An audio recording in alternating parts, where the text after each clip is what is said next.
নমস্কার বন্ধুরা, তোমরা সবাই কেমন আছো? তো আশা করছি সবাই ভালো আছো, ভালো থাকো। তো দেখো আজকে সকাল সকাল উঠেছি আর আজকেও বৃষ্টি হচ্ছে। রান্নাঘরে জলটা ঢুকে গেছে, দেখো কি অবস্থা। তো এদিকে বড়মশাই তো কাজে যাবে, যে জন্য রান্নাবান্না আমাকে কমপ্লিট করতে হবে।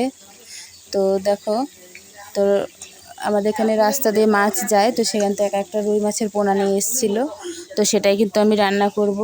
তো তোমরা দেখতে থাকো পুরো ভিডিওটা। তো দেখো আমি কীভাবে কী করছি বন্ধুরা। তো সবাই দেখতে থাকো, পাশে থাকো, সাথে থাকো। তো দেখো আমি মাছটা রান্না করব পুঁইয়ের ডাঁটা, ঢেঁড়স, আলু দিয়ে, আর কিছুটা তিতা শাক তুলেছিলাম, তো ডিমা শাক বলি যেটাকে। তো তোমরা কি নামে বলো জানি না, কমেন্ট করে জানিয়ে দিও অবশ্যই। তো আমি এটাকে ডিমা শাক বলি।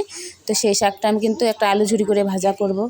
তো তারপর দেখো বন্ধুরা, রান্নাবান্নার কাজ সেরে দিয়ে কিন্তু ধান সিদ্ধ করেছিলাম, তোমরা জানোই। তো সেই ধানটা কিন্তু শুকোতে পারিনি, তো দেখো রোদ্রে দিয়েছি। তো আজকেও রোদ লাগবে, পুরো রোদটা। তো দেখো ধানটা নাড়তে এসেছি, তো তোমরা দেখতে থাকো। তো এত রোদ্রু তো কিছু করার নেই, গরিব মানুষ হলে যা হয়।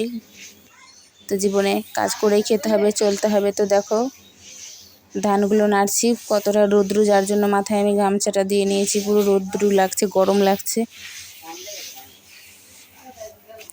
তো দেখো বন্ধুরা, তাহলে ভালো করে ধানটা নেড়ে দেবো, ততক্ষণ তোমরা পাশে থাকো।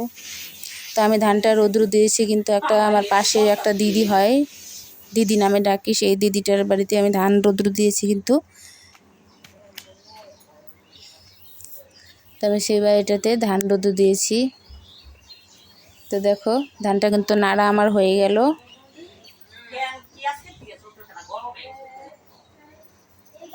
তো প্রচণ্ড গরম লেগেছে।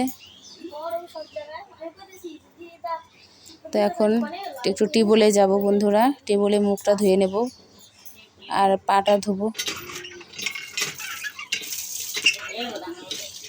পাটা ধুয়ে নিচ্ছি।